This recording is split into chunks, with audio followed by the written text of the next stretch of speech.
Fala, rapaziada, Basquete no ar, o podcast que te mostra os bastidores da bola em 365 graus. Eu sou o Lucas Lustosa, do meu lado tá ele, Lucas Latorre. E aí, jogador?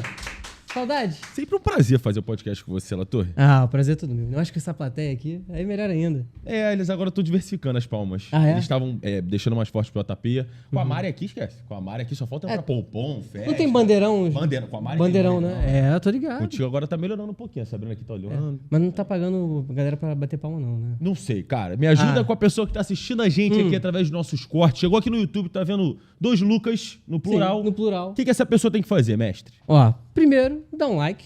Importante. Talvez aí, quem sabe, deixar um comentário. Fala aí do programa, como é que tá. Quem você quer ver aqui? Hoje tem um episódio muito bom, inclusive. Compartilhar esse vídeo com seus amigos que também amam futebol, porque hoje a gente vai falar de futebol.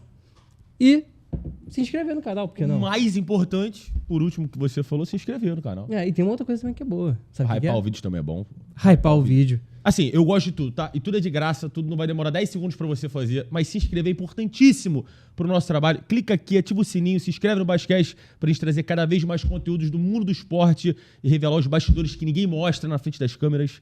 Hoje a gente tem um dos volantes mais regulares da década de 90. A gente tem um fenômeno que jogou nos 4 do Rio de Janeiro. É Leandro Ávila no Basquete, rapaziada.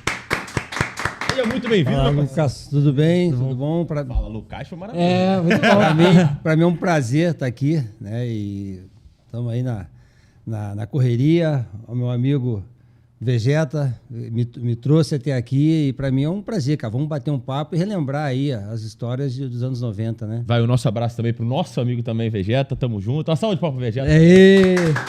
Nosso parceiro, tamo junto.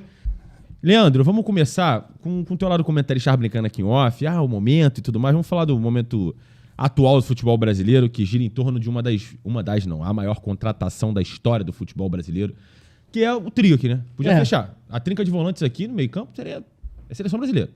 Lucas Paquetá no Flamengo. São valores surreais para as cifras brasileiras. Quanto é que é, Latorre?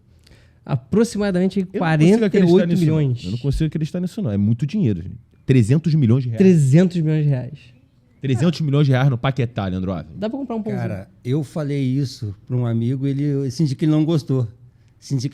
Porque assim, eu acho um valor também exorbitante, cara. O Paquetá é um baita jogador, mas ele não vem apresentando na Europa hoje aquele futebol que ele estava no auge há um tempo atrás, né?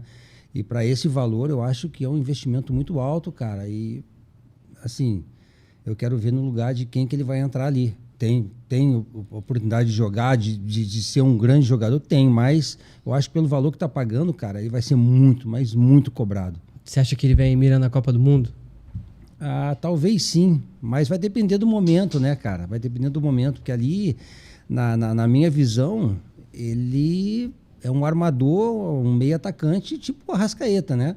Não sei se ele vai jogar aberto, como é que vão colocar ele, né, para jogar. E se não for bem, cara, tem 5, 6 aí que tem condição de ser titular ali na frente. Então, não pode piscar. Jogou mal, já tem outro na cola. Eu escrevi aqui. Eu acho que vai ser Pulgar, Jorginho, Arrascaeta e Paquetá, o Carrascal e o Pedro. Cara, mas Eu aí acho que ele vai fazer isso. Ele vai deixar o Paquetá e o Carrascal flutuando. Assim, fica bom, fica. Mas eu sou fã daquele futebol que o Flamengo jogava com dois do lado, cara. Porque, pô, dá uma... Foi o futebol que deu certo, né? Que deu certo. Você imagina o Pedro lá na frente sendo municiado ou pelo...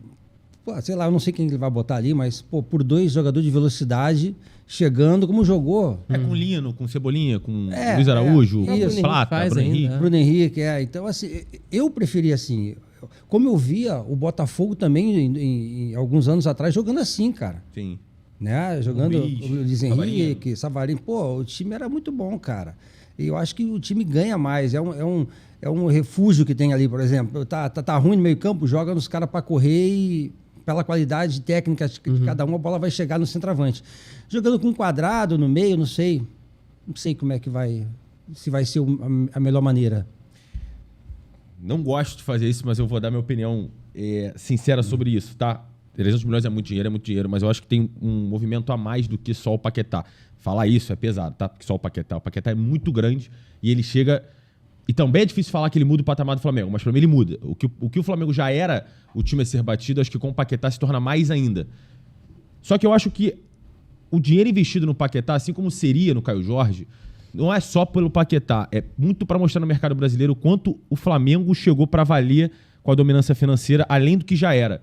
Quando o BAP fala o que ele fala na última entrevista, que tudo que ele ia fazer, tudo que ele ia gastar, como ele ia gastar, eu acho que gastar 300 milhões de reais no Paquetá é óbvio para aumentar ainda mais o poderio ofensivo do Flamengo, mas é para mostrar para o mercado brasileiro que não tem como competir.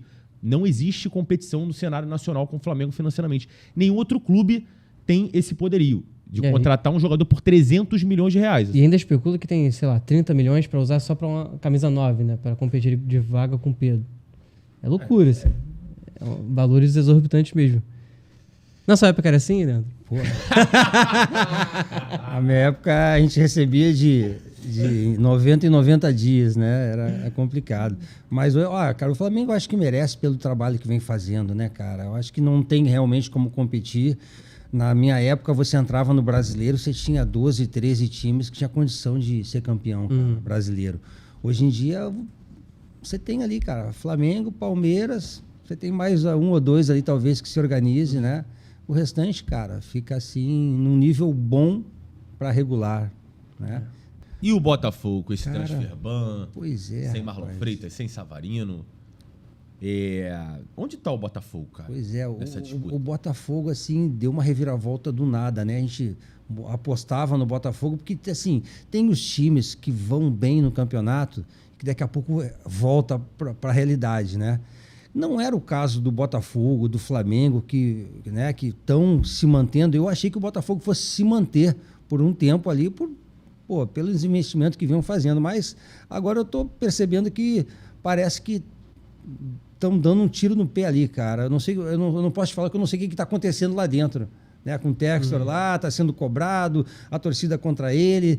De repente era amor, virou uma briga. Virou negócio, né? Mais negócio do que amor agora. Pois é. Para se organizar. E eu tava adorando, porque tá vendo os times do Rio, cara, subindo novamente, Fluminense, né? Contratando, participando da Libertadores, né? E só o Vasco ainda que tá ainda meio, né, numa situação difícil. Então eu tava feliz, cara, com os times do Rio. Agora já começa a me preocupar com o Botafogo também. Né? O Vasco, eu tô falando dos 4 aqui na minha cabeça. O Flamengo a gente já falou bastante.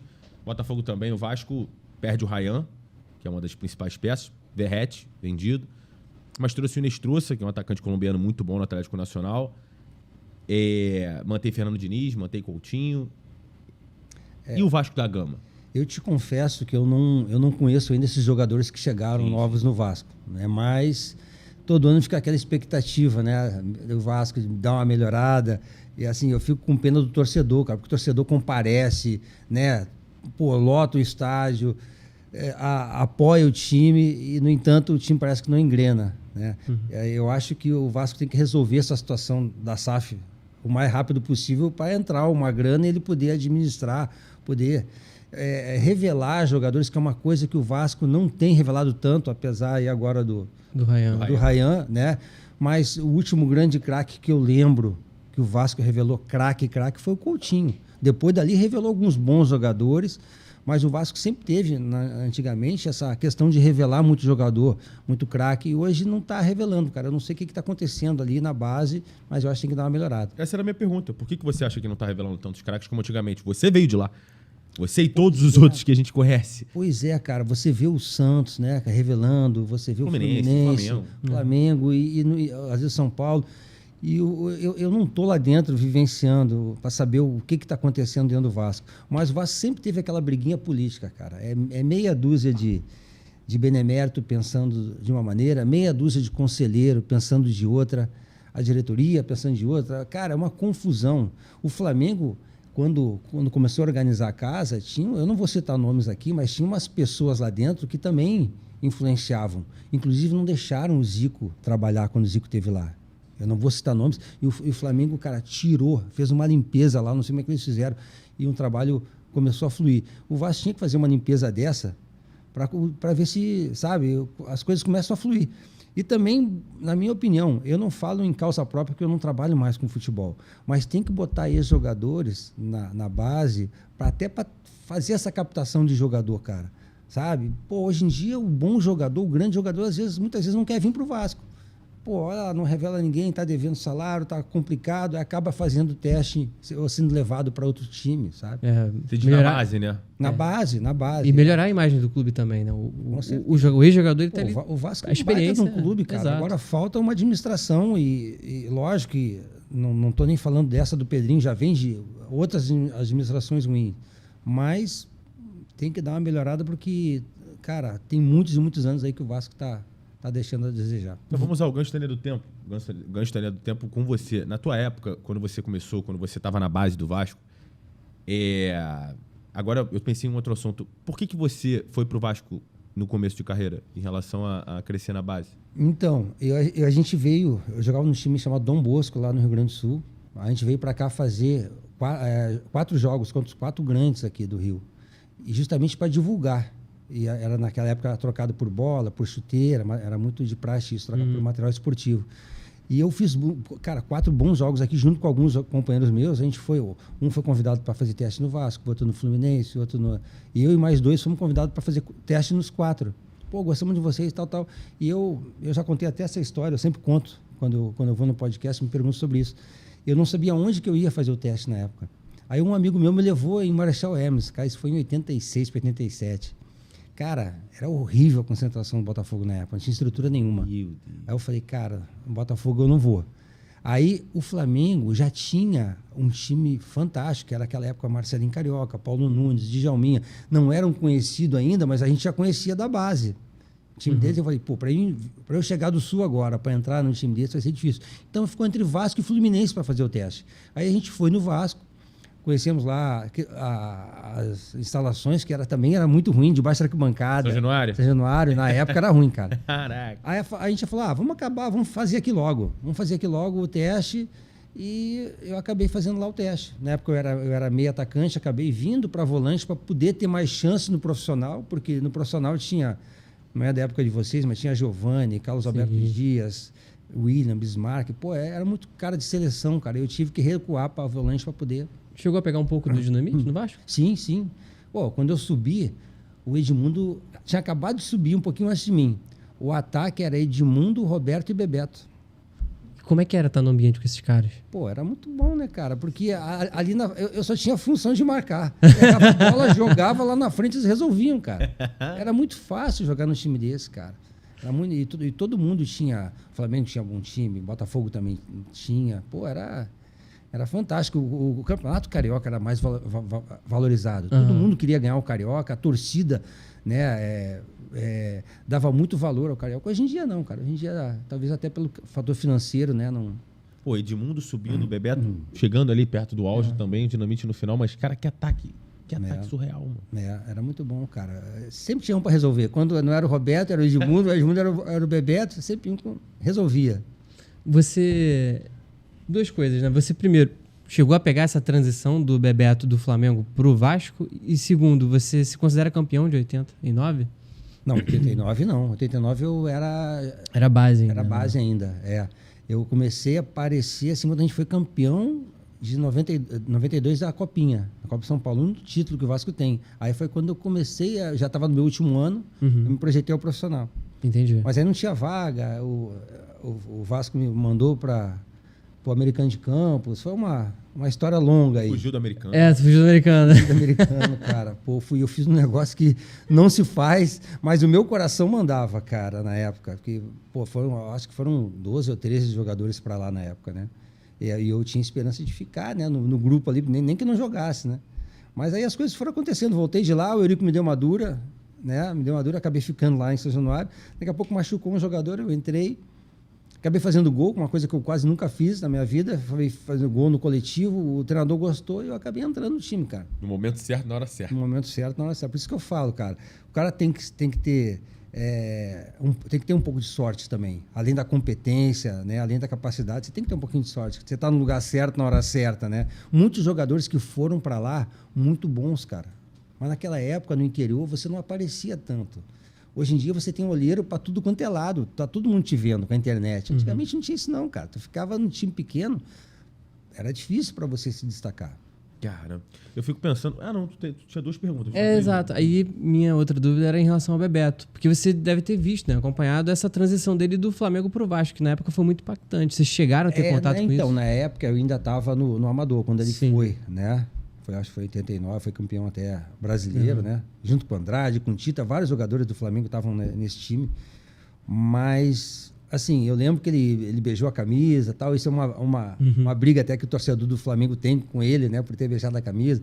Mas o Bebeto sempre foi um cara muito profissional, cara. Pô, eu sou fã dele, sou amigo dele e às vezes acontece, cara. Só para te dar um exemplo, a torcida metade da torcida do Vasco hoje não fala mais comigo.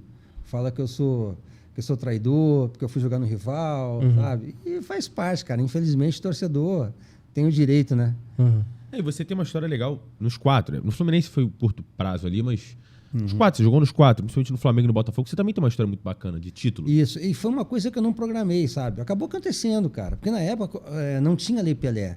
Então, acabava o seu contrato, você era como uma mercadoria do clube. O clube fazia com você o que ele queria. Te emprestava, te mandava para outro lugar. Se você não renovasse, não entrasse num acordo, você ficava lá, largado. Aconteceu isso com o Juninho Pernambucano, aconteceu comigo, aconteceu com vários jogadores, cara. Você ficava... Pô, a melhor coisa que aconteceu pro jogador foi a Lei Pelé, cara. Porque se ele for um bom profissional, acaba o contrato, ele tá livre para ir para onde ele quer. Sim. Né? Cara, que doideira, mano. Então, assim, para mim, o Botafogo, eu saí do Vasco por causa de uma briga que eu tive com o Eurico Miranda, porque, assim, ele valorizava mais o pessoal de fora. O pessoal que estava da base, não tinha... No Vasco eu não ganhei nada, cara. Eu ganhei, em termos financeiros, eu ganhei título, ganhei valorização, vamos dizer assim. De imagem, de carreira. Isso. Mas em termos financeiros, não. Aí eu saí, fui ao Botafogo, fui campeão brasileiro, aí sim as coisas começaram a... Aí veio o Palmeiras para me contratar, então começou a ter mais times. Né? Pô, mas até chegar no Botafogo eu quero voltar para esse lado, porque você estava comentando da situação política recente do Vasco, mas e na sua época? Tinha essa interferência? Era difícil a situação política do Vasco ou não? Porque... Cara, na minha época tinha o Eurico, né? Que ele batia na mesa, ele resolvia, né, cara? O Eurico sempre foi apesar da minha briga com ele lá, ele sempre foi um grande dirigente. Ele brigava pelo Vasco, ele lutava pelo Vasco, né? Apesar de depois ter endividado o Vasco, porque o Vasco tem muita dívida até hoje, desde aquela época, daquele time que ele montou em 97, 98, 99, 2000, que era praticamente uma seleção. O Vasco e o Palmeiras eram os melhores times do Brasil, né? Mas ele era um grande dirigente, cara. Ele resolvia. E, assim, eu tive logo a sorte de subir. E no campeonato estadual eu fui revelação. Eu tive o campeonato, o bicampeonato e o tricampeonato seguido. Assim, para mim, cara, me ajudou muito. Em termos de visibilidade, né? Para mim foi ótimo. Eu estou pensando sobre o que você falou em relação à base. Não a base toda do Vasco, mas assim, o Eurico... Queria ouvir mais sobre essa história de bastidor, essas histórias de bastidores, sobre o quanto ele valorizava mais quem vinha de fora ou não. Então, para você ter uma ideia, quando eu sentei lá para assinar meu primeiro contrato, ele me passou o contrato assim, estava na mesa, e eu olhei e o contrato estava em branco. Eu falei, pô, doutor, o contrato está em branco. Ele, tu quer jogar ou não quer, garoto? Assim mesmo. Eu falei, eu quero, mas... Aí, assinei então. Eu peguei, assinei o contrato em branco. Aí ele botou lá, na época, eu me lembro até hoje, 1 milhão de cruzeiros por mês. O salário mínimo era 320 mil, por aí. Dá 3 salários mínimos. Mas assim, eu queria jogar na época, primeiro ano, né? Eu queria jogar, cara, tá, beleza. Aí depois, não se fazia contrato de 5 anos, cara. Hoje em dia é muito mais fácil. Você faz contrato de 5 anos, você tá ali. Sim, era contrato de 1 ano. Então você tinha que dar a vida naquele ano para você poder renovar, né? Senão tu ficava naquela mesma situação lá, sem contrato. Caramba. Aí, beleza, campeão. Fui revelação do Campeonato Carioca. E subiu para 5 salários. Aí eu, pô, doutor, aí mesma coisa. Depois foi tricampeão, para renovar foi difícil. E aí ele falou assim para mim, não, se você for convocado, eu nem esperava ser convocado na época. Você tem tanto, te dou tanto. E aí, cara, final de 94, depois da Copa do Mundo, final de 94, o Zagallo me chama. E aí eu fui falar com ele, né? E aí, doutor, e ele não me deu, entendeu, o dinheiro. Aí começou a discussão. Aí a gente foi tricampeão e tal. Aí eu falei, aí eu já estava com uma situação melhor para poder discutir com ele, né? Dentro de campo, e com a tua imagem também, o peso que você já tinha. Aí eu fiquei sem contrato. O Montenegro, malandramente, num bom sentido da palavra, viu que eu estava sem contrato, foi até o Calçada, que o Eurico tinha dado uma viajada, me contratou.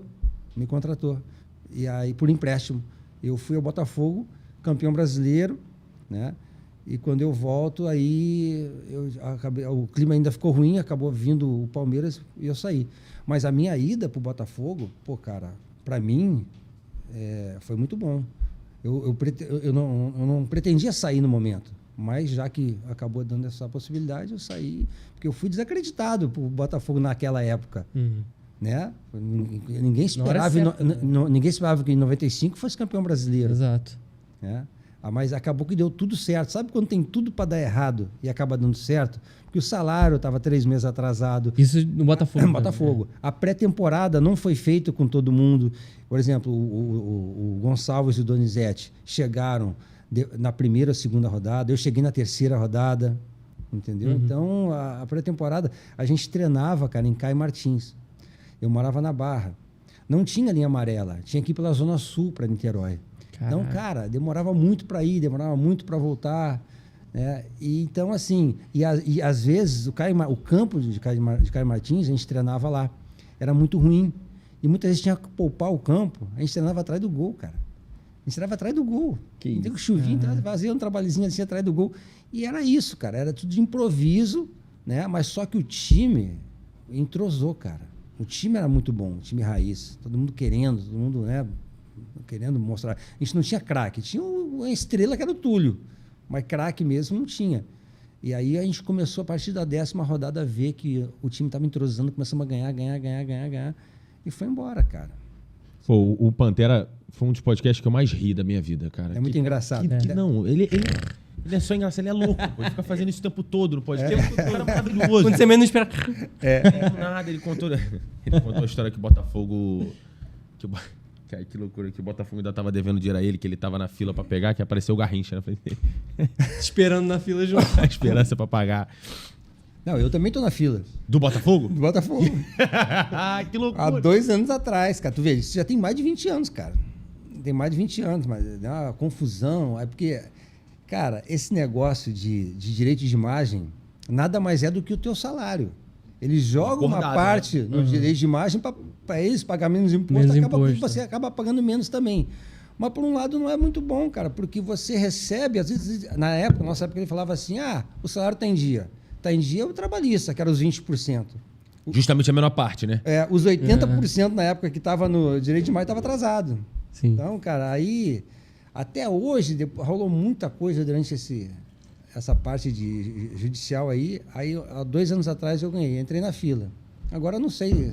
Pô, há 2 anos atrás, tava lá na Libertadores e tudo, mas agora já tá com transferbão, vai ficar mais difícil. Não. Sabe por que não, cara? Depois que você entra na fila, você tem, se não me engano, é 11% ou 14% do lucro do clube, vai direto para pagar para a justiça e o juiz lá determina. Ó, sobrou isso aqui, vou pagar os 3 primeiros, vou pagar os 10 primeiros. Entendi. Vou diluir entre os 50 primeiros, ele que determina. Mas é obrigatório ir todo... Pô, mas aí, só para voltar no tempo, porque eu pensei numa coisa que você comentou sobre a estrutura do Vasco, mas você foi jogar no Vasco, você foi para essa estrutura. Eu queria que você contasse o início, os bastidores. Você chegou a dormir lá em São Januário, não? Não, eu dormia debaixo da arquibancada, cara. E como era isso, cara? Como eram os bastidores? Quem dividia contigo o quarto? Como é que era isso? Então, eram 60, 60 jogadores debaixo da arquibancada, sendo que era 6 biliches. Então dormia 12 em cada quarto, 12. Cara, não tinha ar-condicionado, não tinha ventilador, nem pensava que ia dar uma briga, só tinha uma tomada. Aí, cara, a gente ficava nos mosquitos, cara. Era um mosquito pra caramba, de dormir com a janela aberta, principalmente no final de ano e começo de ano. E eu conto isso, o pessoal ri, mas é uma pura verdade isso, cara. A gente tomava banho gelado e deitava para dormir molhado, porque o mosquito tinha meia horinha de sono, o mosquito não pegava. Cara, todo mundo fazia. A gente conta isso quando a gente vê, a gente comenta sobre isso. Agora há pouco teve um churrasco no Valdir Bigode, que foi para comemorar os 30 anos do título, né, lá da São Paulo. Uhum. E a gente comentava sobre isso, cara, porque, pô, tu lembra quando a gente ia dormir, não tinha como fazer? E Com medo dos mosquitos, todo mundo tomava banho gelado e ia deitar. aí dormia uma meia horinha, daqui a pouco ia pro Daqui a chuveiro pouco. de novo, porque era muito mosquito. Cara, a alimentação horrível, não tinha nada, não tinha, era para ter ajuda de custo, não tinha. E a gente ficava ali, cara, não tinha o que fazer, perambulando ali, Barreira do Vasco, na frente ali, ficava ali perambulando. Aí, às vezes, à noite pulava a cerca da piscina, tomava um banho de piscina à noite, não tinha ninguém, ficava lá na piscina, ficava rodando lá dentro do São Januário. Sempre Quem era a rapaziada que ficava contigo? Cara, nessa foi resenha? Caetano, goleiro, Alê, tudo pessoal que não foi da tua época, né? Alê, que era o zagueiro, o Caetano, goleiro. Tinha. Quem mais? O Caetano ficou direto, né? Até a Libertadores ele foi reserva de Tinha muito jogador que não morava na concentração, que era do Rio, só morava na concentração quem era de fora, entendeu? Cara, que loucura isso. Eu fico ouvindo essas histórias, porque pra nova geração, que eu me sinto no meio, né? Tem uma geração agora, recente, que tá olhando só o futebol milionário. Tá olhando a galera que ganha muito dinheiro, que, enfim, é jogador de futebol, é milionário. Como é que você olha essa mudança drástica, assim? Não tão drástica, porque existiu um processo de evolução, mas quando você traz dois recortes, é assustador. Então, cara, eu parei muito cedo por causa do joelho. Eu tive 3 operações e uma infecção hospitalar, isso do Flamengo. Então, eu parei com 31. Eu ia pegar as duas, essa transição. Só que como eu parei com 31, eu peguei só a década de 99, 2002 eu já parei. Na década de 90, parei. Pegou só o outro lado. Peguei só o outro lado. Então, quem pegou essa ali de 2, eu sempre falo que tem a época dos anos 90 e tem o futebol depois dos anos 2000. Que aí começou ali devagarinho, 2003, 2004, 2005. Cara, eu acho que ficou melhorar mesmo. Eu acho que, na minha opinião, se eu não me falha a memória, lá para aquele 2009, 2008, quando o Fluminense já montou aquele time, com aquele baita time. Com o Fred. Aí os salários começaram a crescer, aí foi embora. É porque antes era muito do nada, né? Palmeiras, Parmalat, bum, aí depois caía de novo, no sentido de grana. O Corinthians teve um período muito grande, com Tevez e tudo mais. Isso. Aí veio o Fluminense com a Unimed. Mas então, até aí os salários ainda eram baixos, assim, comparado com os de hoje, né? Passou de 2008, 2009, já começaram a investir mais. Os salários começaram a disparar. Mesmo tendo ainda essa possibilidade de ganhar, daqui a pouco fica sem patrocínio. Cara, que doideira. Mas, cara, antigamente o jogador, para ele fazer o pé de meia, ele tinha que jogar na Europa. Os jogadores que jogaram só aqui no Brasil não faziam pé de meia nem ferrando, nem jogando nos times grandes. Hoje em dia não, cara. Hoje em dia, se tu for um bom profissional jogar nos times da primeira divisão, você consegue fazer um pé de meia, cara. Meia, cueca, calça, short, blusa. Você imagina, você ganhava, hoje em dia, qualquer jogador de clube, assim, grande, 300, 400, 500. Aí, se for bom, vai 800, 1 milhão por mês, cara. Nessa época dos anos 90, você ia conversando com jogadores que... Até os que já tinham passado pela Europa, assim. Quando você falava com eles sobre o pagamento de salário, a maioria dizia que é comum atrasar salário, ou existia algum time que você olhava, não, esse time aqui paga, daria para jogar tranquilamente? Aqui no Brasil, você diz? No Brasil. Não, cara, aqui no Brasil sempre a maioria atrasava. O normal era atrasar. O normal era atrasar. Aí a gente estava acostumado, né? Sabia que uma hora ia receber. Mas tinha, assim, se não me engano, São Paulo, na época pagava direitinho, pagava em dia. Parmalat do Palmeiras, não? Pagava em dia, entendeu? Então era 3 ou 4 times que pagavam em dia, assim, e às vezes dava uma fase ruim, parava de pagar, e os outros era sempre assim, cara, era de 3 em 3 meses. Aí você tinha que colocar na justiça, cara, infelizmente, né? Eu coloquei o Fluminense na justiça, coloquei o Botafogo na justiça, coloquei o Internacional na justiça, para poder receber, né? E às vezes acabava fazendo mau acordo para poder receber. Tem muito isso também, né? Caramba. Muitas vezes o torcedor não entende esse lado financeiro, que você precisa do teu dinheiro, né? Não, pois é. É um trabalhador. Mas então, os torcedores do Botafogo, cara, eles dão muita moral pra gente até hoje, porque eles sabiam que das dificuldades que era na época, e a gente, mesmo assim, conseguir ser campeão brasileiro. Porque, cara, campeão brasileiro é muito difícil, cara. É muito difícil. Tem que estar tudo andando certinho pra você conseguir. Vamos falar do Campeonato Brasileiro já. Também quero falar de João Santana no Vasco. Mas aí eu fiquei, um mosquitinho falando no meu ouvido aqui, eu gostei disso. Queria 2 extremos, Leandro, se pudesse falar para mim, 2 extremos, assim, onde e quanto foi o teu auge financeiro, em qual time, e o contrário. Além do teu início que você falou que eram 3 salários mínimos no Vasco. Não, então, foi o início. O contrário foi o início, né? Que não tinha, era 3 salários, depois foi para 5 salários. Beleza, mas depois que você saiu do Vasco, nesse sentido. Já consolidado. Já consolidado, Não, aí no Botafogo, por empréstimo, o time que veio me valorizar foi o Botafogo. O Vasco, que eu já estava lá, não valorizou, entendeu? Aí eu fui pro Botafogo, aí eu já... Na época eu ganhava 30 mil no Botafogo. Ganhava, sei lá, 10 no Vasco, 8 no Vasco, entendeu? 8. E aí foi... Se você botar isso para um trabalhador comum, é muito. Mas se você comparar isso com hoje em dia, não dá nem para comparar. Não existe um volante de futebol, pô... titular no Botafogo e no Vasco hoje que ganha 30 mil. Mas era todo mundo, tirando o Romário, tirando tudo, que tinha um salário maior, que aí já ia 100, já ia naquela época, entendeu? O resto era tudo nessa faixa aí. E bicho? Onde foi o melhor bicho que você já ganhou? Bicho, cara, bicho dependia, assim, os bichos não eram muito altos, cara. Sério? O bicho ajudava, mas não era muito alto. Eu não sei nem te precisar quanto era, não vou lembrar, assim, de bicho. Mas não... Todo mundo sempre elogiou o bicho acho que foi no São Paulo, né? Do São Paulo. São Paulo. O malotezinho já estava separado no vestiário e tudo. Eu lembro que, cara, eu não cheguei a jogar lá, mas eu lembro que o Brasiliense, da Luiz Estevão, ele dava um bicho muito bom. Ele não dava um salário alto para os jogadores, mas ele incentivava os jogadores com bicho. Naquela época era 3 mil de bicho. Então, botar naquela época, você jogava 3 mil, jogava 3 jogos na semana, cara, imagina, era 9 mil já. Na semana, imagina no mês. Isso eu tô falando há 20 anos atrás, tá? Era muito bom, então isso incentivava. Mas nos outros clubes, não. Nos outros clubes depende do momento financeiro do clube, entendeu? Quando você ganhava um campeonato, tinha lá um prêmiozinho, mas não era nada significante, não. Onde você ficou mais tempo com salário atrasado, sem receber? Fluminense, cara, 6 meses.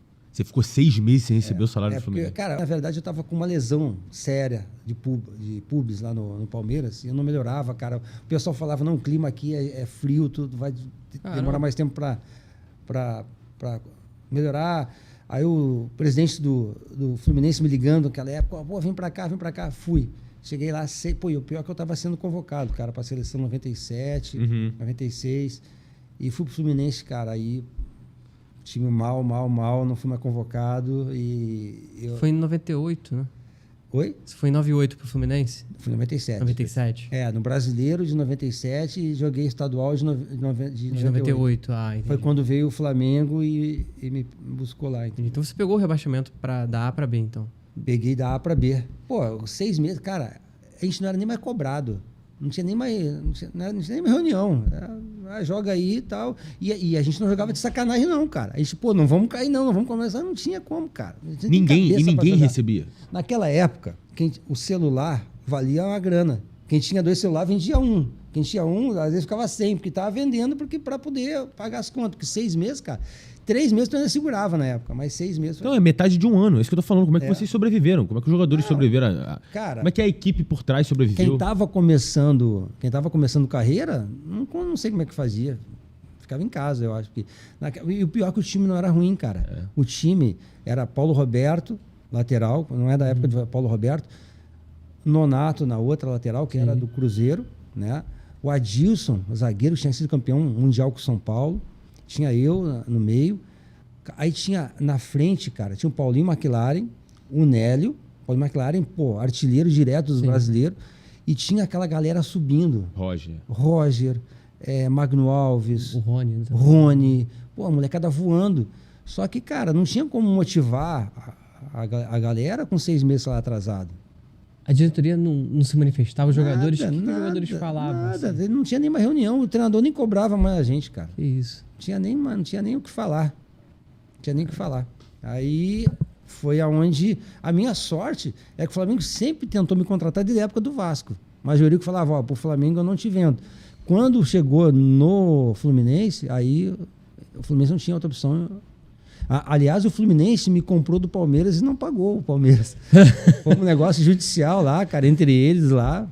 Aí o que eu fiz, cara? Eu fiz um mau acordo para poder ir pro Flamengo, entendeu?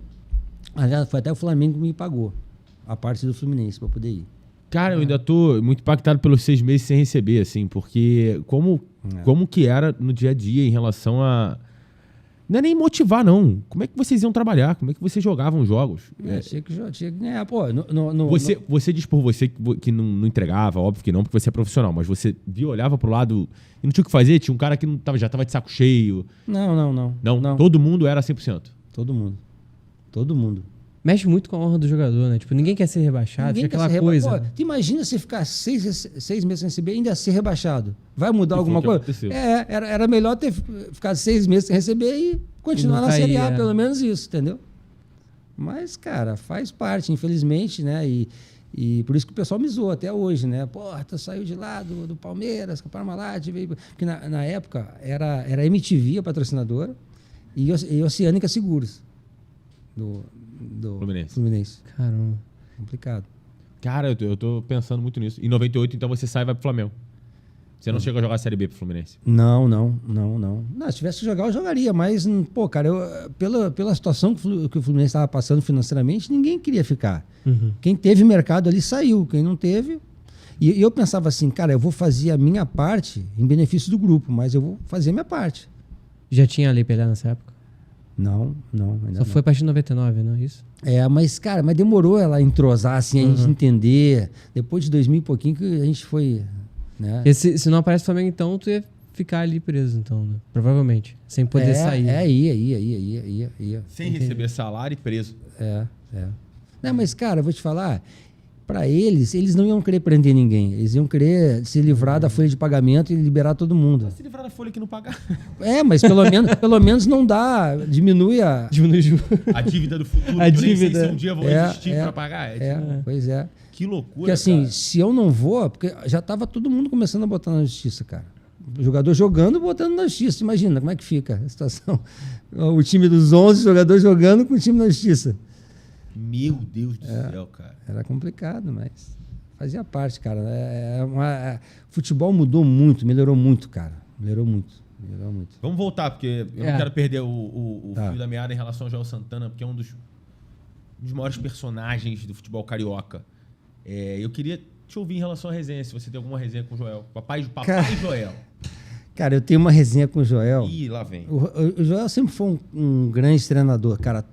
Até o terceiro reserva eu gostava dele. Ele era meio paizão, abraçava todo mundo, sabe? Brincava. Era um cara fantástico. E era um bom treinador, cara. É incrível que ele mudava o time no intervalo. O cara que ele botava fazia o gol. Era impressionante, cara. Ele, além de ser um bom treinador, tinha sorte. Uma vez a gente foi fazer uma viagem pro Japão, cara. E a gente ficava em pé ali perto do banheiro, estava em pé conversando, né? E tava uma ex-atriz chamada... Como é que é o nome dela? Agora eu não vou lembrar o nome dela. Ela fazia filme de pornô chanchada na época. E ela levantou do voo e começou a conversar com alguns jogadores ali com a gente. E o Joel estava sentado ali, né? Olhando pra gente, tal. E era bonita, cara. Era bonita, era uma mulata bonita. Tá? Ela até a mulata do Sargentelli, que na época era do samba, que sambava com ele, era conhecida ela. Aí ficamos uns 20 minutos conversando, ela foi no banheiro. Aí o Joel levanta e fala assim, não fica conversando com essa moça não, que ela faz filme de pornô chanchado, não é bom para a imagem de vocês. Aí a gente saiu e ela voltou do banheiro e ficou no mesmo lugar. Daqui a pouco, a gente olha e o Joel tá lá sentado. É ele que tá de resenha com ela. Conversando com ela. Garoto! Cara, e o pessoal vai lá, o Joel tá conversando. Mas assim, conversando na boa, mas, pô, ele mandou a gente sentar pra ele ficar conversando com ela. Cara, o Joel sempre foi um cara muito engraçado, cara, e foi um profissional muito competente também. Eu gostei de trabalhar com ele. Dentro de campo, assim, na hora dele fazer uma alteração, tu lembra de alguma coisa no banco de reservas, assim, ou então na hora que você tá em campo, ouviu alguma coisa que te marcou? Agora sim eu não vou lembrar, cara, mas ele às vezes trocava nome, né? É normal, né? A gente tinha lá no Vasco, na época, o Ian e o Jean. Então ele trocava nome toda hora, cara. Meu Deus do céu. Mas era um cara que, pô, cara, por ter jogado bola, falava a mesma linguagem, a gente entendia tudo que ele queria, cara. E muito inteligente, né, cara? Sim. Que realmente tem uma história consagrada no futebol, porque mereceu isso. Sim. 95, tava assistindo também uma parte do documentário recente dos Bad Boys. era o rei do Rio, tinha muito o status e o ego no Rio de Janeiro, de quem era o rei do Rio, de quem era o Garanhão, tinha muito isso de quem tinha mais poder e mais status. Era Romário, era Túlio, Renato Gaúcho no Fluminense.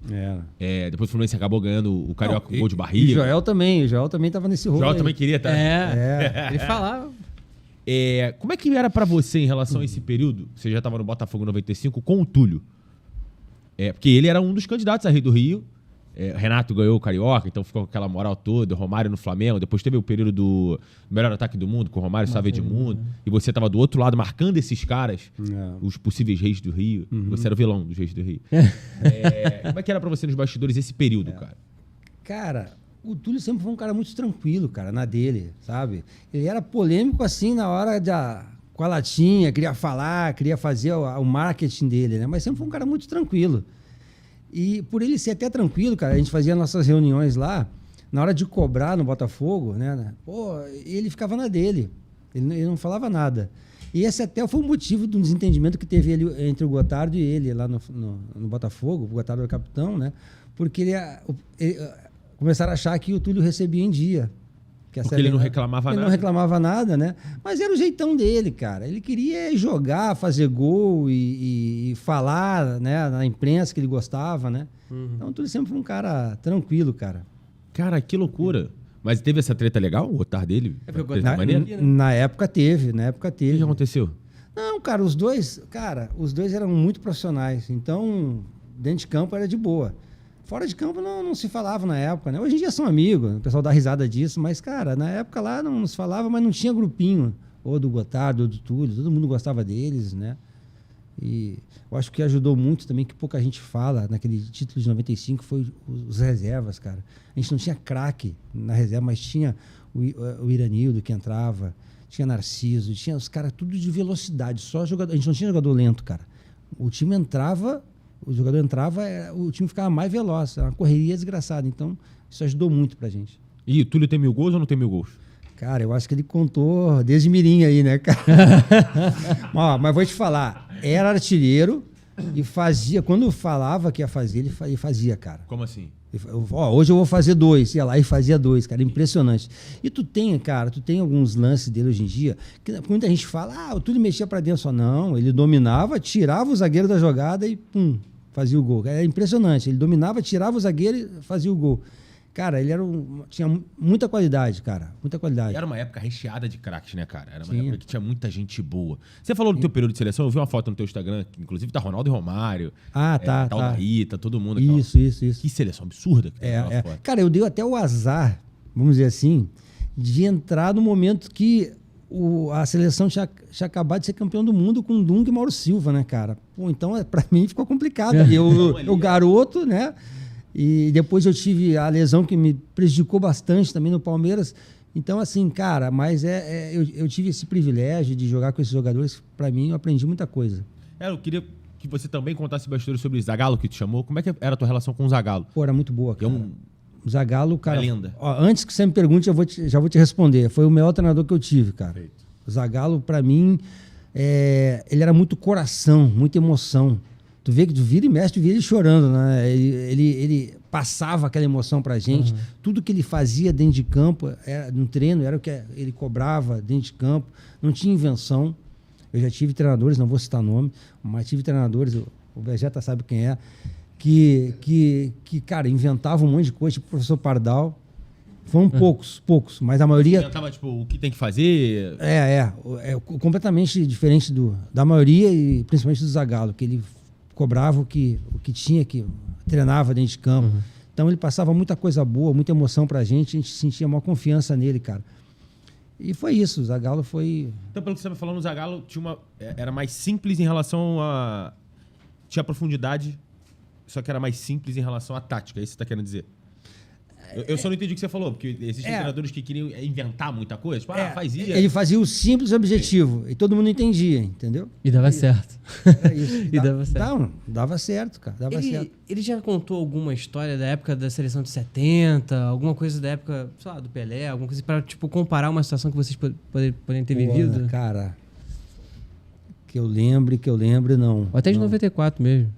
Não. Ele conta a história que ele conta é na própria TV que ele contava, assim, né? Mas assim, Entendi. nos bastidores pra gente, assim. Eu queria saber como ele era. Você já falou em relação à parte profissional, eu queria saber como ele era em relação ao trato com os jogadores. Porque eu já ouvi muito também que muitos técnicos têm esse lado mais acolhedor, mais amigo, tem técnico que é mais distante. Como era o Zagallo em relação a isso? Cara, o Zagallo sempre foi muito tranquilo com tudo. Eu tenho até uma história, cara, sobre ele, né? Uma história bacana, que no Flamengo o Pet e o Edilson não se bicavam, né? Eles não se falavam. E aí teve um jogo no Maracanã, estava acabando o primeiro tempo.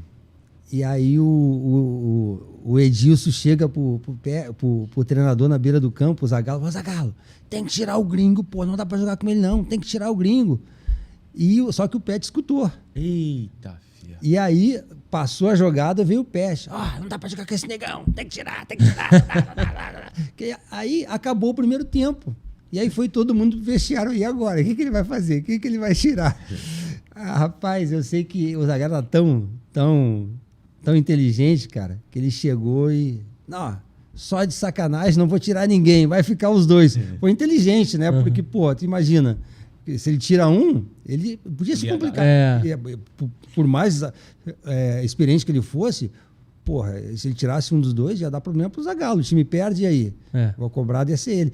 E ele, só de sacanagem, vou manter os dois, não vai sair ninguém. Pô, e aí o pessoal, porra, ele arranjou uma maneira... De lidar com a situação. De lidar com a situação, então, e os dois ficaram, a gente precisava dos dois, né, cara? E os dois também era a mesma situação do Túlio e do... Não se davam, mas dentro de campo você vê. O Pet deu cruzamento pro gol do Edilson. Os dois só não se abraçavam, mas... E o Zagallo sabia lidar muito bem com isso, cara. Era isso que eu com esses saber. egos, Ele né? sabia lidar com os problemas, as crises, os elencos. Sabia. Porque eu acho que tem a parte do futebol, mas tem a parte do ser humano Zagallo que pouca gente fala. Por isso que eu tô falando do lado emocional dele, o coração dele. Isso. Pô, quando o Pet fez aquele gol lá na gaveta, tu vê ele no banco ali que parecia que ele ia ter um ataque, cara. Tanto que ele tava vermelho. Vivia, né? Ele vivia intensamente, né, cara? Ele transmitia isso. Isso é muito maneiro, cara. E vamos falar dessa treta, então, de Edilson e Pet?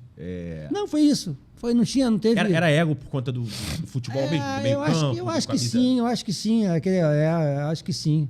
Acho que os dois batiam pênalti, os dois batiam falta, os dois queriam ser o cara do time, mas, cara, eram dois caras do bem, sabe? Não tinha aquele cara, pô, esse aí... Eram os dois caras do bem. E o Pet, como não tinha papa na língua, ele falava na imprensa, então às vezes era tido como o Pet era o bandido da história, o vilão da história, né? Assim, porque que ele falava, né? Mas os dois eram fantásticos. O Pet é muito objetivo nas palavras. Ele nas perguntas também, se não perguntar direito, vai tomar esporro. Já vi alguns esporros do Pet, mas é uma pessoa maravilhosa, um podcast incrível. Porque é isso, ele... É meio que a cultura dele. Ele fala dessa forma, ele entende dessa forma. O clássico, né? Pet, posso fazer pergunta? 2 perguntas? Já fez. E a outra? É o clássico que o Pet faz, né? E Big Brother, tu pensa em ir? Eu?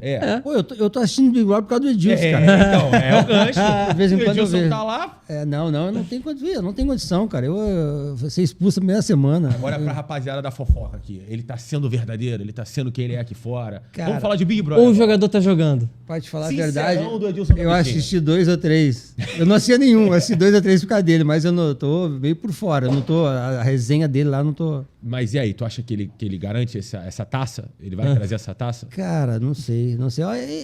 Ele gosta de competir, né, cara? Ele gosta de competir. Agora, é o público aqui fora que vai decidir, né? Lá dentro, não sei como se já arranjou treta com alguém lá dentro. Não arranjou treta, não. Não? Ele tá com um esquema fechado, pensando mais no contra-ataque. Quem diria o atacante na retranca, né? Ele tá tentando manter o meio campo tá forte. como o tiozão lá, porque já tá com 55, né, cara? Essas provas de longa, né? De resistência, né? Aí, não sei se ele vai bem, não. E ele fica lá dentro só contando as resenhas antigas do passado, da vida dele. Ele e Babu conversando, época de Flamengo.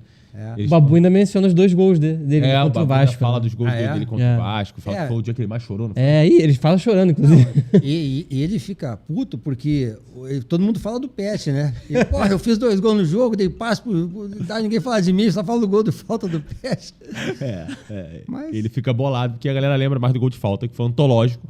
Na partida dele, que foi surreal. A situação daquele gol, né, cara, foi do jeito que foi, a torcida gritando já campeão, a torcida do Vasco, alguns torcedores do Flamengo já estavam saindo do Maracanã, 43 de segundo. Por isso eu acho que ficou marcado, né? Mas pros Instagrams de fofoca fazerem o corte aqui, Edilson, campeão do Big Brother. É isso.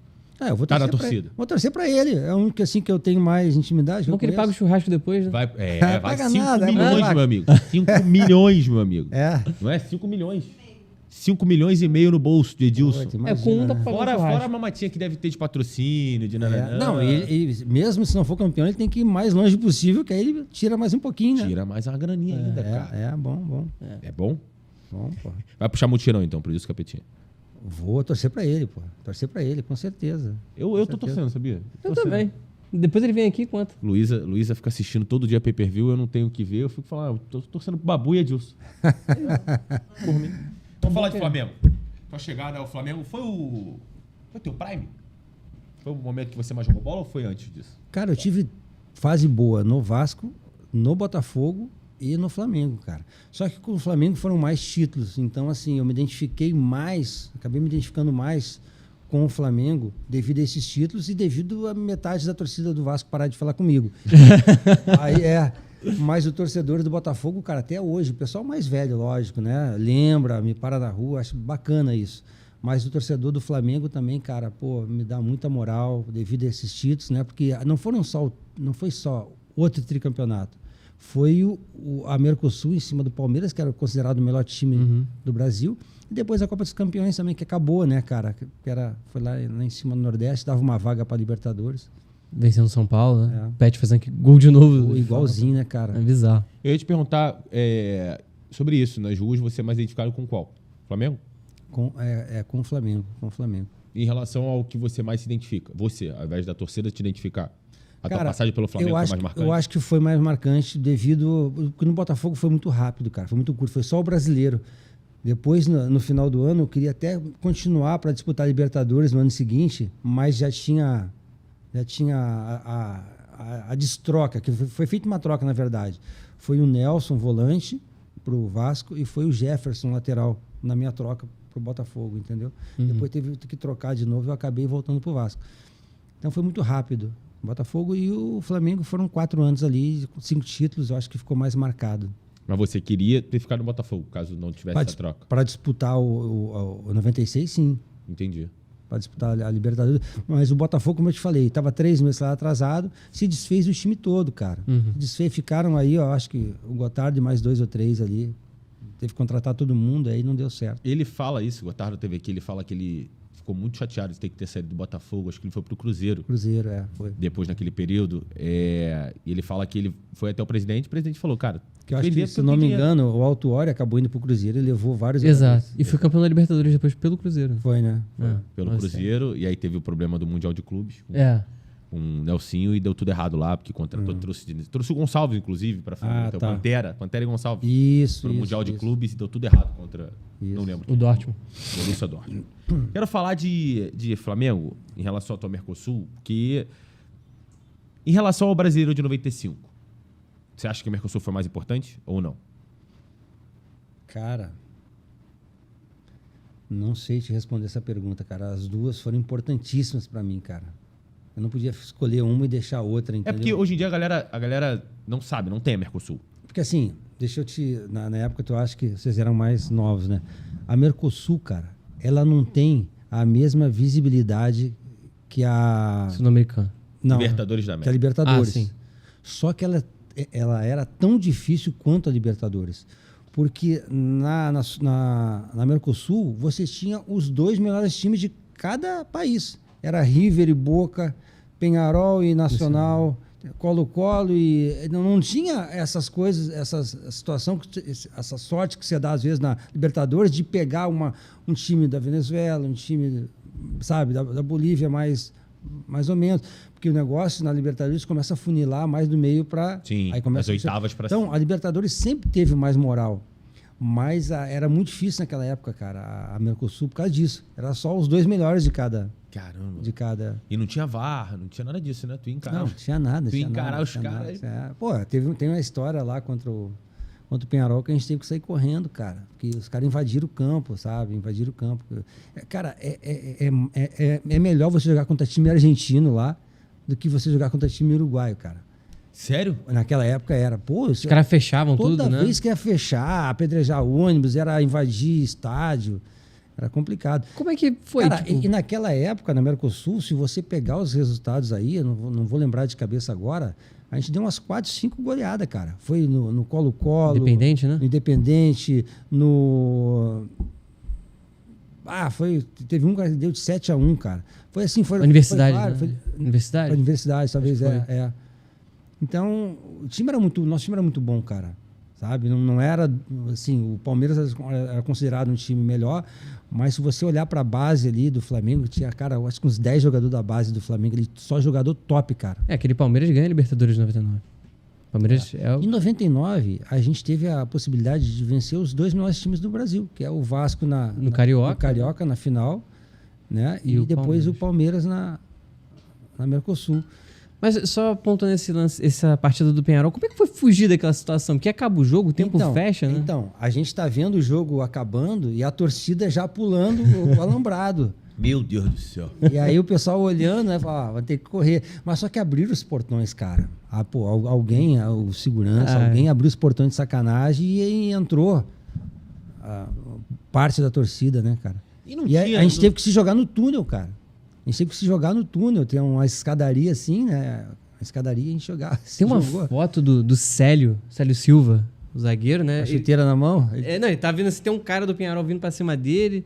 Cara, os caras chegaram a invadir o vestiário, alguma coisa assim? Cara, no vestiário não entraram, ainda bem. Mas quem tava por ali acabou... E o Violino, Carlinhos Violino? O Carlinhos tranquilinho na dele ali. Andando. O Carlinhos era muito engraçado, cara. Excelente treinador também, cara. Excelente treinador também. Sempre que entrava no Flamengo, né, cara, muitas vezes pra resolver, porque caía o treinador, ele entrava e ele ia bem, né, cara? Ele conseguia segurar as pontas, né? Isso. A bola de escape do Flamengo ali, quando dava ruim alguma coisa. Isso, era excelente treinador, cara. Como é que foi a pré-eleição e o pós-jogo dele com essas conquistas de 99? Porque ele ganhou o Carioca também, né? Não, o Carlinhos, cara, pô... Fantástico, todo mundo gostava, era o treinador que todo mundo gostava, sabe? Era um cara tranquilão na fala. Aliás, ele fica ali no campo dando instrução, ninguém entendia nada que ele falava ali, cara, porque né, ele tem a voz tão tranquila assim que não dá para escutar. Eu acho que só o lateral que escutava ali, cara, ela passava do lado dele ali. Mas o Carlinhos, cara... Só Tício e Pimentel ouviam, né? Era fantástico ele, cara. O tratamento com todo mundo que ele tinha, o respeito, e todo mundo por ele... Saber da história dele dentro do Flamengo, todo mundo respeitava ele também, né, cara? Um outro cara que tem uma das maiores histórias no mundo do futebol é o Evaristo, que estava em 98, 99 ali, aquele Rio-São Paulo 3-0 contra o Corinthians. Quando eu cheguei no Flamengo, se eu não me engano, era ele o treinador. Não era o Joel acabou saindo e entrou ele. Só que eu machuco, cara. Eu não cheguei a ter, sabe? Foi aí que eu operei a segunda vez. Não, foi joelho, cara. Foi joelho. Porque na época foi só cartilagem, né? A cartilagem soltava, travava o joelho, tinha que abrir, raspar a cartilagem e operar. Só que eu tive infecção, eu fiquei muito tempo parado. Eu volto nas finais do 99, cara. As finais da Mercosul? Não, do Carioca. Do Carioca. Eu fiquei 9 meses parado, por causa da infecção hospitalar. Caramba, ficou um ano inteiro. Então eu não tive muito contato com o Evaristo, cara. Mas apesar de ele ser o treinador no início, que eu cheguei em 98, né? Aí em 99 depois já era o Carlinhos. Mas, eu voltei, cara. Que o Carlinhos falou pra mim assim, Leandro, você quer jogar? Tô precisando de você. Eu falei, Carlinhos, eu fiz 2 coletivos, cara. Por mim, eu quero jogar, mas o pessoal vai me cobrar aí, como é que vai ser? Tô voltando agora, estão 9 meses parado. Fisicamente, eu já tinha treinado fisicamente razoavelmente bem. Mas, tecnicamente, eu tinha feito 2 coletivos, cara, depois de 9 meses. Aí, mas... Eu não sei quem que tinha machucado, eu não vou lembrar agora no meio campo. Ele falou, eu tenho 2 opções, eu coloco um garoto da base ou eu coloco você. Eu prefiro colocar uma que é mais experiente. Eu falei, beleza. Era o Jorginho que fazia dupla ali, né?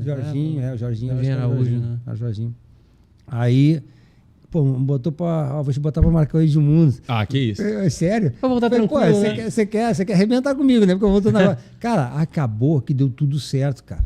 Deu tudo certo. Sabe aquele jogo que dá tudo certo? Pô, eu lembro que eu tomei injeção para poder jogar, tomei aliviador, né, cara? Acabou que deu tudo certo, cara.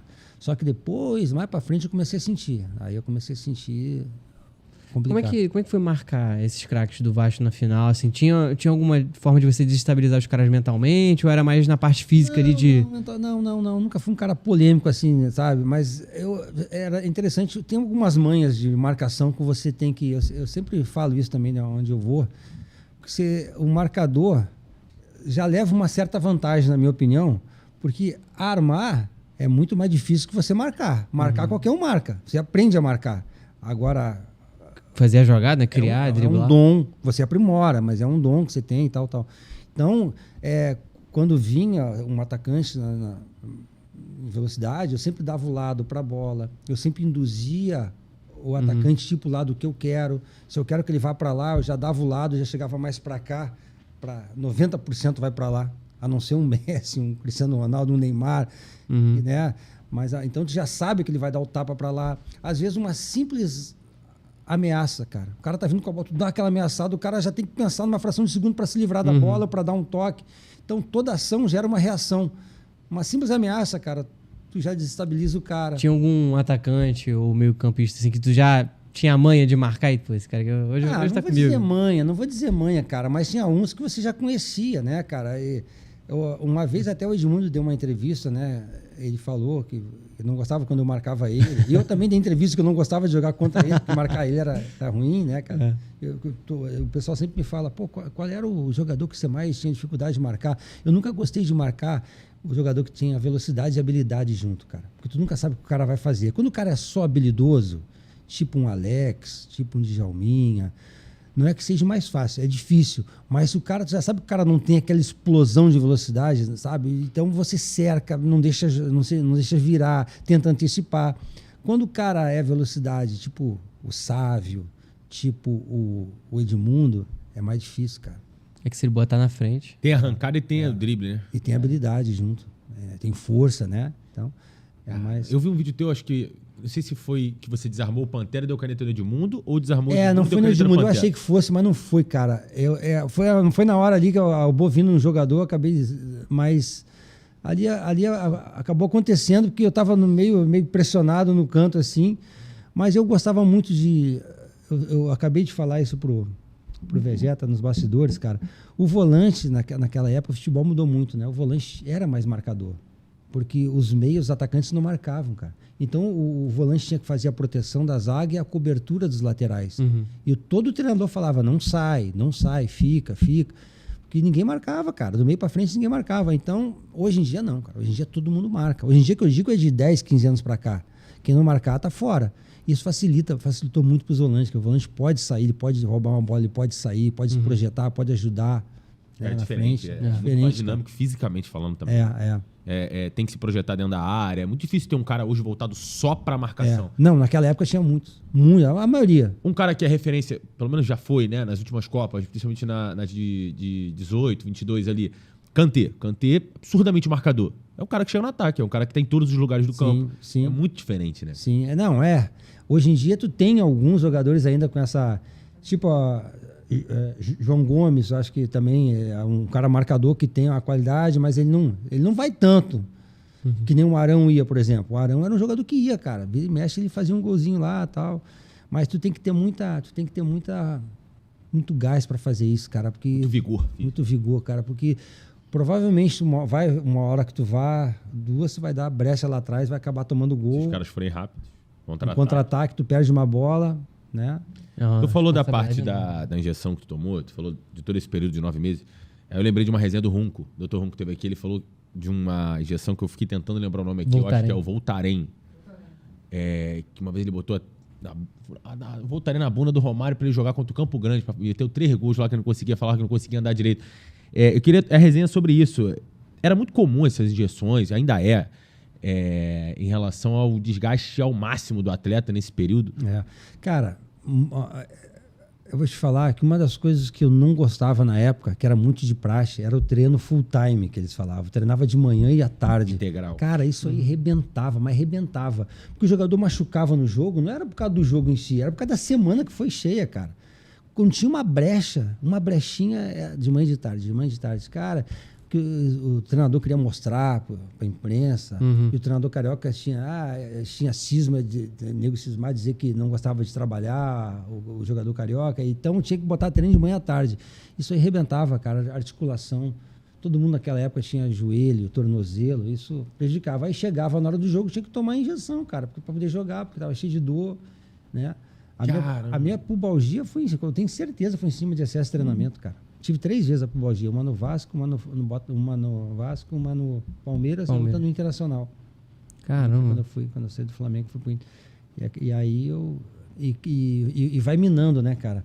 Porque como eu tava, por exemplo, o joelho, eu tinha um problema do direito, eu jogava toda a força pro esquerdo, cara. Para dar o pique, eu dava o pique para a esquerda. Para subir de cabeça, eu dava impulsão com a esquerda. Mas isso consciente ou teu corpo que fazia? Não, já consciente. Entendi, e acabava que depois já foi no automático, né? E aí, de tanto fazer isso com a esquerda, cara, para frear, perna esquerda na frente, desencadeou ciático. Meu Deus do céu, cara. Aí foi uma bola de neve, por isso que eu parei com 31. Cara, eu sempre me cuidei bastante. Era para eu ter jogado até os 38, cara. Tranquilo. Tinha uma boa alimentação, dormia bem. Só que o joelho e o pubis que me complicou, entendeu? Cara, que doideira. Uma outra questão que a gente anotou aqui é de um outro personagem bizarro, que foi Adriano Imperador, que também surgiu nesse período. Tava no banco do gol do Pet, né, Adriano? Desde novo já mostrava ser o que ele era, cara? Cara, ele tinha muita qualidade, cara. Muita força, né? E qualidade também. A gente só não sabia quando que ele ia, né? Explodir. Mas que ele tinha qualidade, porra. Para marcar, o Adriano era difícil, cara. Ele protegia muito, né? Dava os tapas dele, abria, ele já metia logo pro gol. E aí, quando ele começou a aparecer, rapidinho, foi lá para fora, né, cara? E virou imperador. Virou imperador, cracaço de bola, cara. Gente boa demais também. Tem uma resenha, cara, que eu vi num podcast que eu fiquei rindo a beça, os caras zoando. O Lê, o autor, que você penteava. Eu vi. Ele aumentou ali, né? Ele aumentou, né? No Flamengo eu nem tinha quase cabelo mais, cara. Eu tinha um cabelo no Vasco, um pouquinho ainda. Ele falou que era daqui pra baixo. Não, eu vi essa resenha dele, eu vi, ele aumentou demais. Ele falou que você falou que tua mulher gostava? Não. Que história é essa? Não gostava? Não, eu tinha a escovinha normal, cara, que eu penteava e o pessoal ficava me zoando, cara. Mas não era, eu usava cabelo comprido quando era no Vasco, cara, eu tinha cabelo ainda assim, mas depois no Flamengo eu não tinha mais quase nada. Conta uma resenha do Lê então, cara. Pô, que figura. Devolve. Lê a figura, eu não tenho, cara. Né, cara. Eu não tenho. Cara, eu tenho uma resenha do Donizete, que tu falou, porque o Donizete, eu e ele, era no quarto junto, né? Era colega de quarto? Era colega de quarto, eu e ele. E eu ria o tempo todo com ele, né, cara? E que na época, ele grudava o cabelo com vela, cara. Com vela. Ele pegava o cabelo, o chumaço. Eu entrei no banheiro, no quarto, e tava cheio de chumaço de cabelo e uma vela. Meu Deus do céu. Eu achei que fosse alguma oração que ele fazia, alguma coisa, mas não, cara.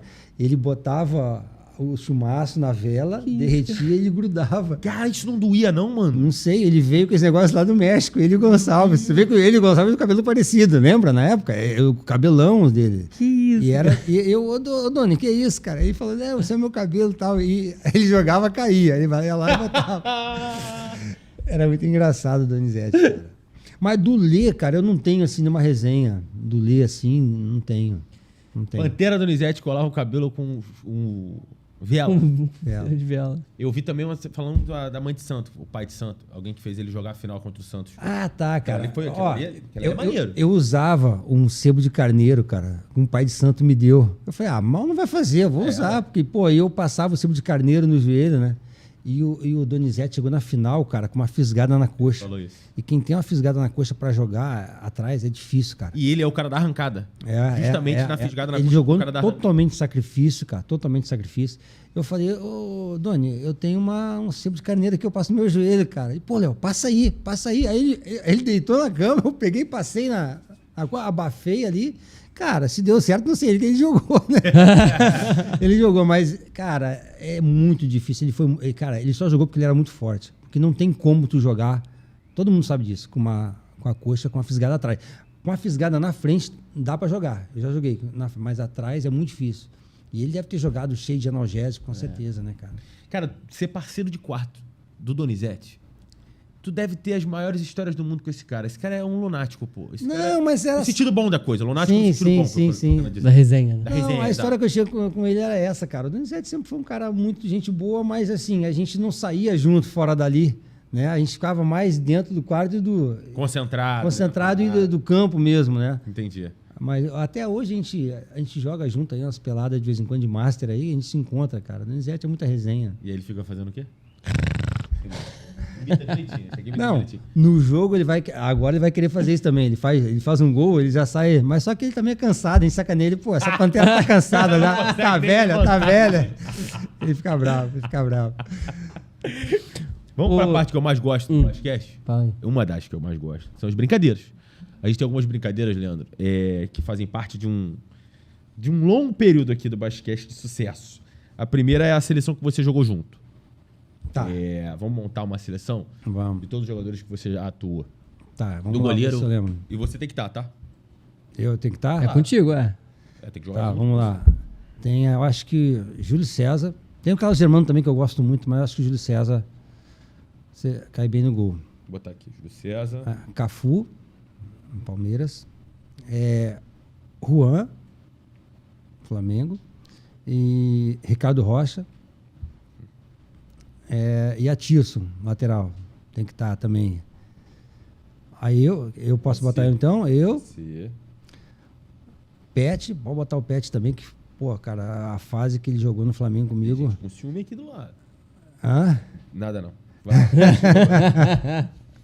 Pois é, cara. É tanta gente que às vezes esqueço de um. Mas.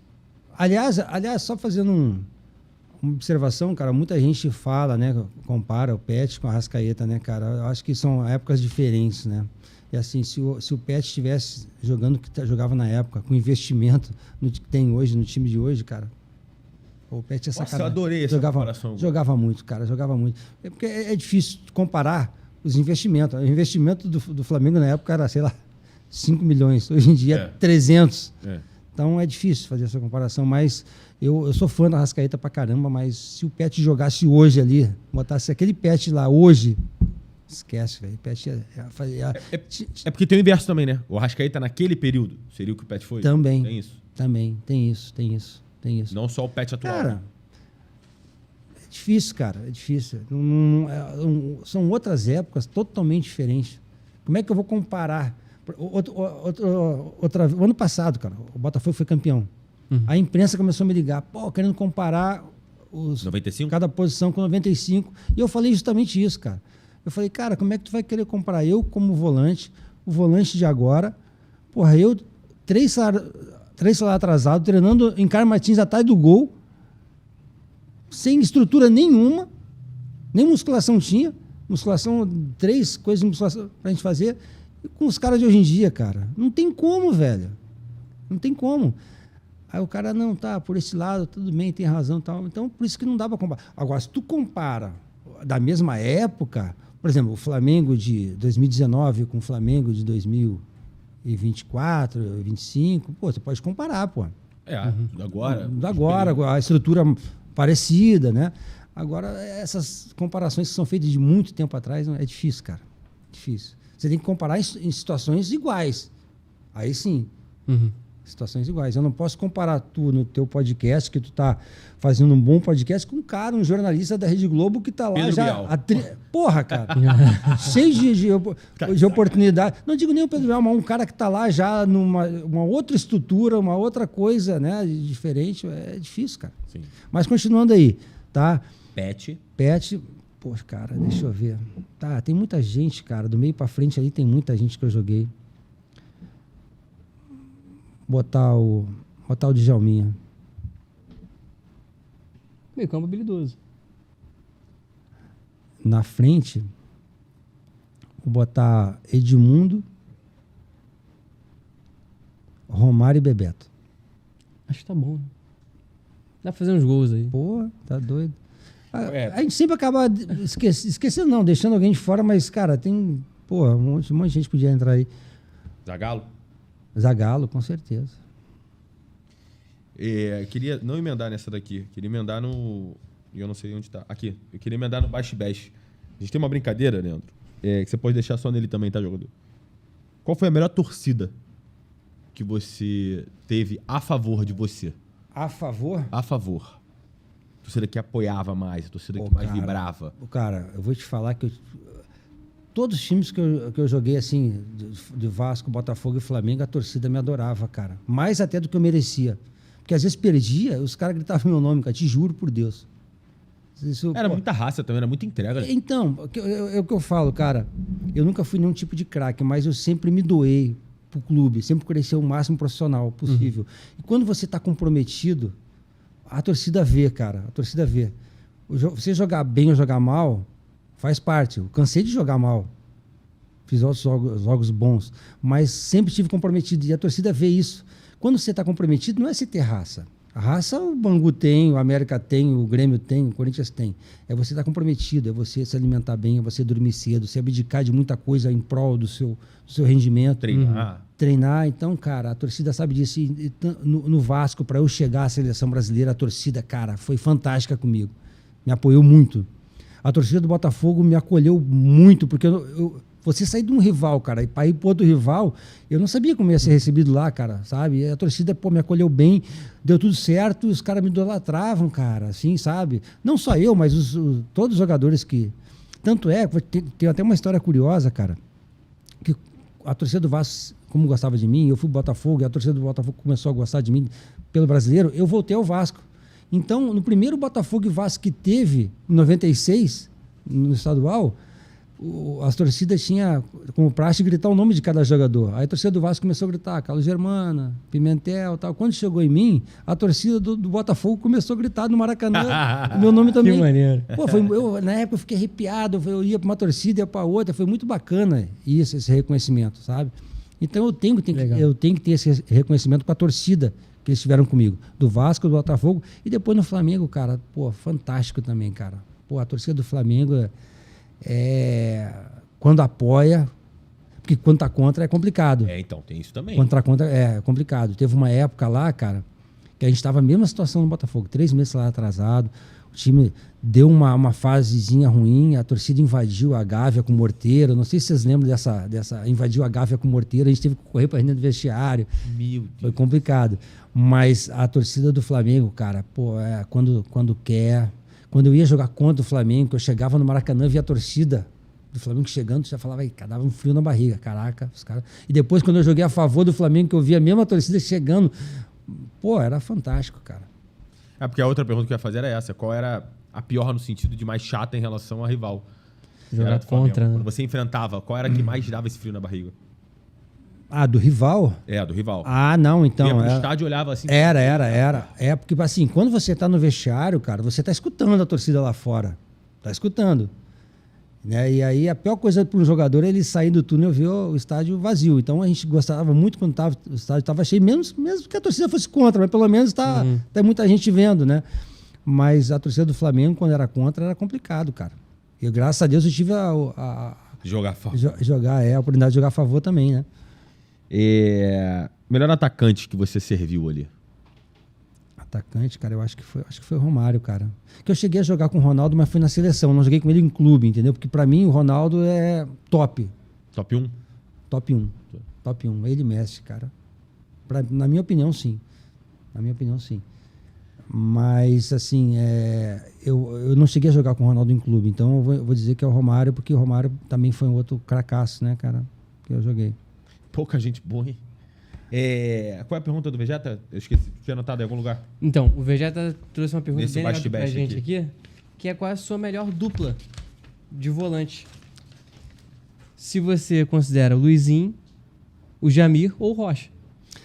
Então, os três foram fase boa. Ele perguntou isso por causa da fase dos três. Os três eram grandes jogadores. O Rocha era um jogador que ele saía um pouquinho mais pro jogo, apesar de jogar de volante também, né? Eu joguei menos com o Rocha, porque às vezes jogava o Jorginho também, que ela também me dava bem com o Jorginho.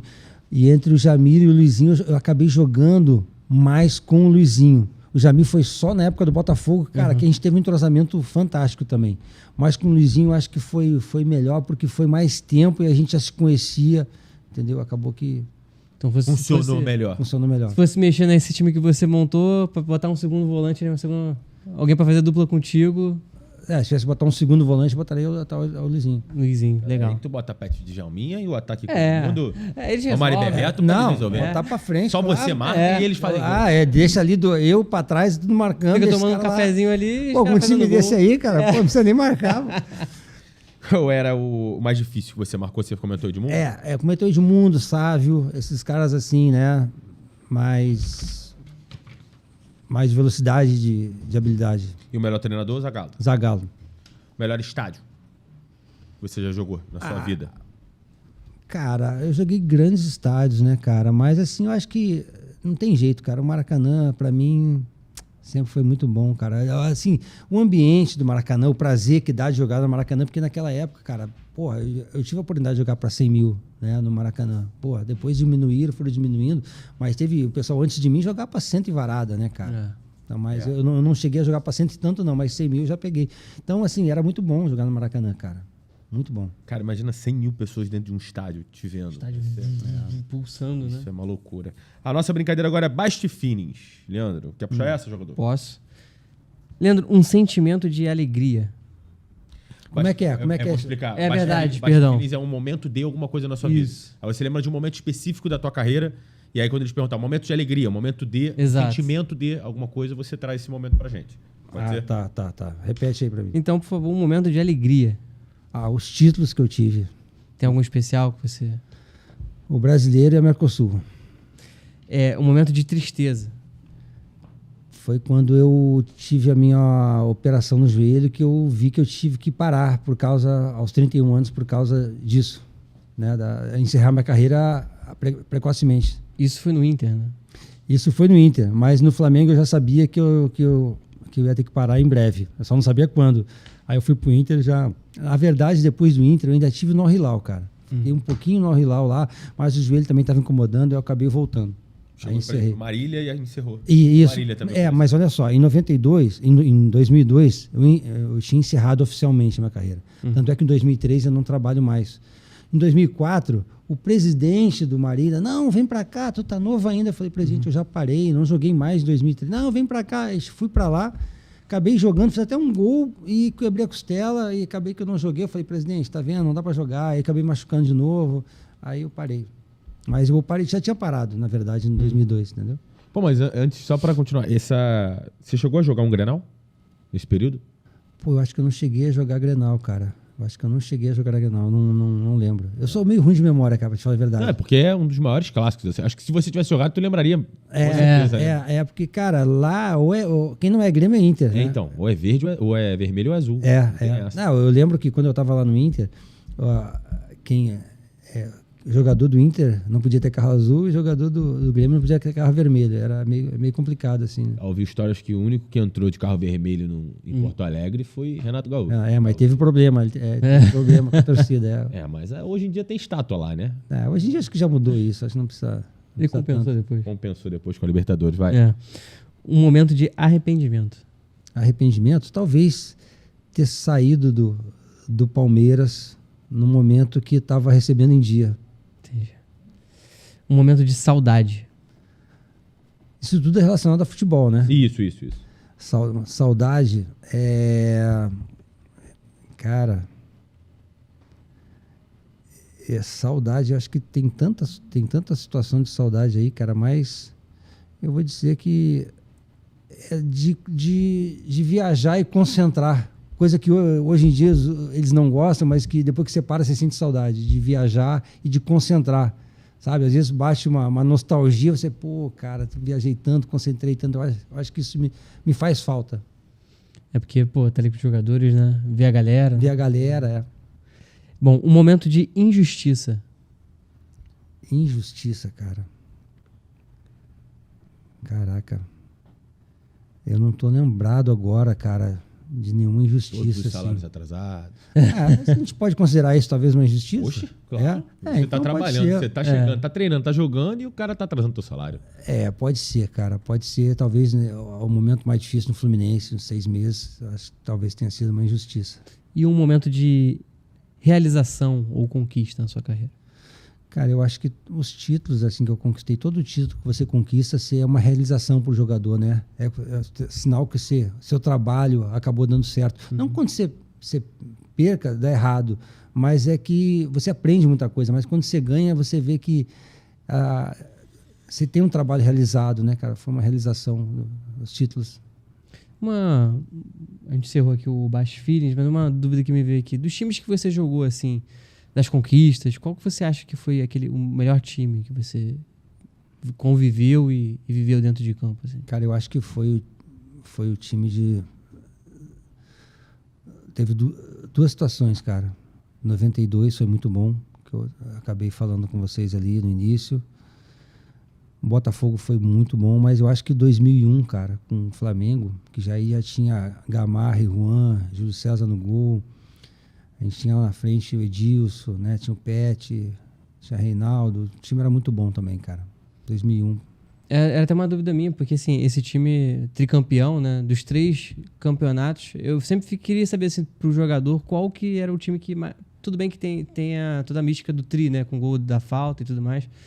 Mas eu sempre fico pensando qual era dos 3 times que, pô, mais tinha uma união, uma coisa assim. Era...